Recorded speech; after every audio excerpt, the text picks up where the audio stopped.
کمل ولی خان صاحب، آپ بتائیے خیبر پختونخوا میں اس وقت کیا صورتحال ہے امن و امان کی، اور ملیٹنسی کتنا بڑا چیلنج بنا ہوا ہے؟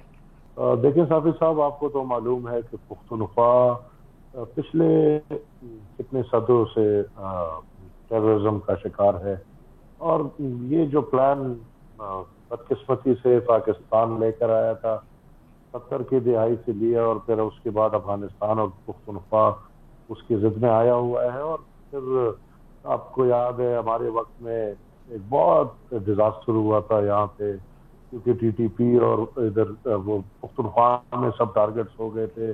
اس میں پھر جرگے ہوئے، جرگوں کی ناکامیاں ہوئی، پھر آپریشن ہوئے. وہ آپریشن چلتے چلتے اس میں اے پی ایس کا واقعہ آیا، پھر نیشنل ایکشن پلان پہ سب اکٹھے ہوئے، اس میں ضرب عضب ہوا. لیکن ایک چیز چل رہا تھا، پتہ نہیں ساتھی صاحب، بیچ میں یہ جو پچھلا رجیم تھا اس نے بہت بڑی بونگی تو ہم کہیں گے، لیکن اس نے پختونخوا کے ہر پختون کے ساتھ اس کے سر کا سودا کر لیا. یہ عجیب سی حالت میں انہوں نے ایک دم سے وہ ریکان کی باتیں شروع کر دی، اور باجوہ صاحب اور فیض صاحب اور عمران تو خیر روز اول سے طالبان کا نمائندہ رہا ہے، طالبان کی باقاعدہ وکالت کرتا رہا ہے وہ. تو اب جو حالات ہیں آبویسلی ساتھی صاحب 40,000 دہشت گرد، وہ ہم نے ان کو سیٹل کر دیا پختونخوا میں. 102 جو تھے اس کو پچھلے رجیم نے کیٹو سے نکال دیا، ان کو امیونٹی مل گئی. اس میں بوچر آف سواب جو تھا، اس میں اے پی ایس کے واقعے والا، اب وہ سب میدان پہ ہے. اور ان کو میرے خیال میں لایا اس لیے گیا ہے، چھوڑا اس لیے گیا ہے کہ دوبارہ سے یہ چیز شروع ہو جائے.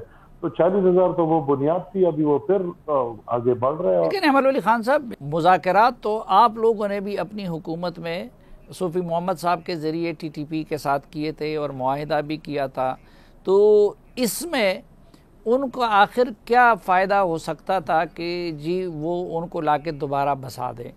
اور اگر آپ کو مذاکرات اچھے تھے تو ان کے مذاکرات برے کیوں تھے؟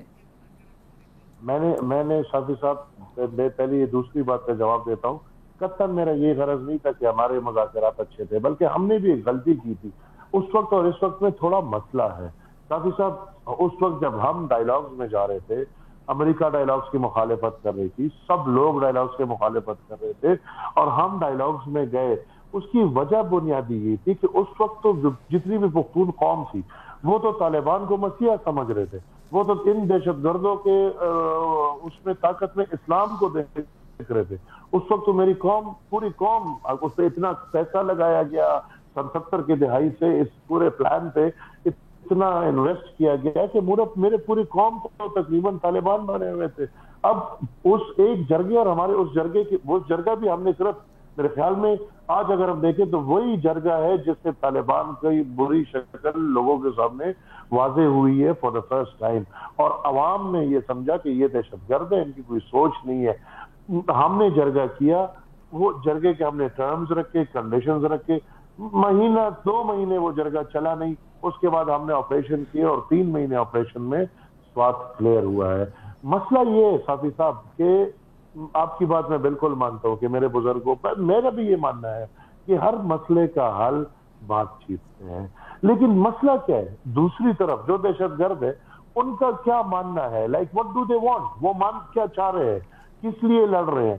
مذہب کے لیے لڑ رہے ہیں، اسلام کے لیے لڑ رہے ہیں. تو اسلام میں تو کسی مسجد کو شہید کرنا نہیں ہے، اسلام میں تو قرآن مجیدوں کو دھماکوں میں اڑانا نہیں ہے، اسلام میں تو بوڑھوں کو، بچوں کو، عورتوں کو، پرندوں کو، جانوروں کو، درختوں کو اس کو نقصان پہنچانا نہیں ہے. مطلب آپ اسلام کے لیے نہیں کر رہے. دوسری بات وطن کے لیے ہے، تو وطن کے لیے تو وہ دکھ رہا ہے کہ وہ نہیں ہو رہا. جب ان کی بات دیکھیں، ایک بندہ ہے ہی، ان کا کام ہی دہشت ہے، ان کا کام ہی یہی ہے، تو obviously ان سے بات نہیں ہو سکتی. ہم یہ بار بار کہنا چاہ رہے ہیں اور کہتے آ رہے ہیں اس وقت کے بعد سے کہ یہ لوگ جو ہیں یہ ڈائیلاگز کو صرف استعمال کرتے ہیں اپنے فائدے کے لیے. ڈائیلاگز سے یہ کچھ مومنٹم گین کرتے ہیں، اور پھر ان کا الٹیمیٹ موٹیو یہی ہے کہ بد امنی پھیلائے. تو میرے خیال میں اس وقت میں یہ آپ کو ان کنڈیشنز میں نہیں ڈالنا چاہیے. اسٹیٹ ایکٹرز ہیں، ریاستیں ہیں، سیاسی پارٹی ہیں، جمہوری پارٹیز ہیں، ان کے ساتھ آپ بیٹھ کے گپ شپ لگائیں، ان کے ساتھ آپ بیٹھ کے، مطلب کہ ہندوستان اور پاکستان کے بیچ میں لڑائی حل نہیں ہے، ان کے بیچ میں بیٹھ کے بات چیت حل ہے. اسی طرح پاکستان اور ایران، یا پاکستان اور افغانستان، یا پاکستان اور چین، پاکستان اور رشیا، جتنے بھی اسٹیٹس ہیں ان کے ساتھ ہمارے جو بزرگ تھے وہ یہی کہتے تھے کہ ان کے ساتھ لڑائی کے بجائے بیٹھ کے بات کریں. لیکن یہ تو نان اسٹیٹ ایکٹرز ہیں، ان کا تو کام ہی یہی ہے، ان کا ہدف ہی یہی ہے کہ انہوں نے بدامنی پیدا کرنی ہے، اور ان کو کارنر کرنے کے لیے ہم نے بہت قربانیاں دی. ہم تو وہ قوم ہے، ان کے بننے میں ہم نے قربانی دی، مجاہد بننے میں ہم نے قربانی دی، مہاجر بننے میں ہم نے قربانی دی، طالب بننے میں ہم نے قربانی دی، اور اب ان کو ختم کرنے میں بھی ہم قربانیاں دے رہے ہیں. شروع سے آخر تک یہ پختون قوم ہے جو قربانیاں دیتی آ رہی ہے، اور آپریشنز میں بھی پختون قوم کی تباہی ہو گئی ہے. لہذا پھر کیا مجال تھا کہ بھائی ان لوگوں کے آپ دوسروں ملک سے لا کے ادھر رکھیں. اور موٹیوز تھے صافی صاحب، عمران نیازی کو آپ تو 2018 کی بات کرتے ہیں، لیکن آن ریکارڈ 2013 کا انتخاب پختونخوا میں عوام نے عمران نیازی کو نہیں جتوایا، یعنی اسی ٹی ٹی پی نے جتوایا ہے. 2018 میں عمران نیازی اور ٹی ٹی پی کا گٹھ جوڑ تھا، اور یہ گٹھ جوڑ تو پہلے دن سے تھا، اس لیے تو میں ان کو T T P T I بولتا تھا. یہ ایک سوچ کی دو چیزیں تھیں، اور انہوں نے ایک دوسرے کو مکمل سپورٹ دیا ہے، اور اسی سپورٹ کے ایمل ولی خان صاحب، میں انتہائی احترام کے ساتھ، ایک تو عمران خان اور ٹی ٹی پی میں تو خیر مجھے کوئی قدر مشترک نظر نہیں آتا، وہ شاید اس وقت کی اسٹیبلشمنٹ کا نیریٹو تھا جو وہ لے کے چل رہے تھے. لیکن ایک سوال میرے ذہن میں آتا ہے کہ جو مذاکرات کا اصل دور ہوا بیرسٹر صاحب کی قیادت میں، اور اس وقت جنرل فیض صاحب کور کمانڈر تھے، وہ D G I S I بھی نہیں تھے، تو وہ شہباز شریف صاحب کا دور تھا، اس کولیشن گورنمنٹ کا دور تھا، اور اس کولیشن میں آپ لوگ بھی شامل تھے، سردار صاحب بھی شامل تھے. تو اس وقت شہباز شریف صاحب کی حکومت نے اس کی مزاحمت کیوں نہیں کی، اور اس وقت آپ لوگوں نے اس پہ احتجاج کیوں نہیں کیا؟ کیونکہ یہ جو دوسرا ڈیلیگیشن گیا تھا شروع عمران خان کے دور میں ہوا تھا، لیکن اختتام تک یا منطقی نتیجے تک یہ شہباز شریف صاحب کی حکومت میں پہنچا. بہت بنیادی بات کی صافی صاحب آپ نے، اور میں مجھے اب تھوڑا سا ٹائم دے گے تو میں آپ کو سمجھاؤں گا. پاکستان ہے، پاکستان میں دیکھیں ایک صوبائی انفارمیشن وزیر کیسے ایک دوسرے ملک کے ساتھ جرگے کر سکتا ہے. ایک دفعہ ہمیں بلایا گیا تھا، مولانا صاحب بھی گواہ ہے اس کے، زرداری صاحب نے بلایا تھا ہمیں یہ رجیم چینج کے بعد افطاری پہ اپنے گھر. پی ایم صاحب بھی آئے تھے، اور وہ پی ایم شہباز شریف صاحب الیکٹ ہوئے تھے. میں اور مولانا صاحب بیٹھ کے پی ایم صاحب کی طرف دیکھا، اور ہم نے کہا کہ سر بہت بڑی مسئلہ ہے. تو انہوں نے کہا کیا مسئلہ ہے؟ میں نے کہا سر پختونخوا میں جو کور کمانڈر بیٹھے ہوئے ہیں وہ، اور پختونخوا کی جو صوبائی حکومت ہے اس کے چند لوگ جرگے کر رہے ہیں افغانستان میں ٹی ٹی اے کے ساتھ. میں جس طرح آپ آج سن کے شوق ہوں گے، میں اس طرح شوق تھا کہ مجھے شہباز شریف صاحب نے بولا کہ مجھے تو پتہ ہی نہیں. اچھا، مسئلہ یہ ہے صاحب انٹرسٹ، ہم تو روتے ہی یہی ہے. اور یہ میں نے کسی دن مطلب کئی پلیٹ فارم پہ جا کے بولا بھی ہے.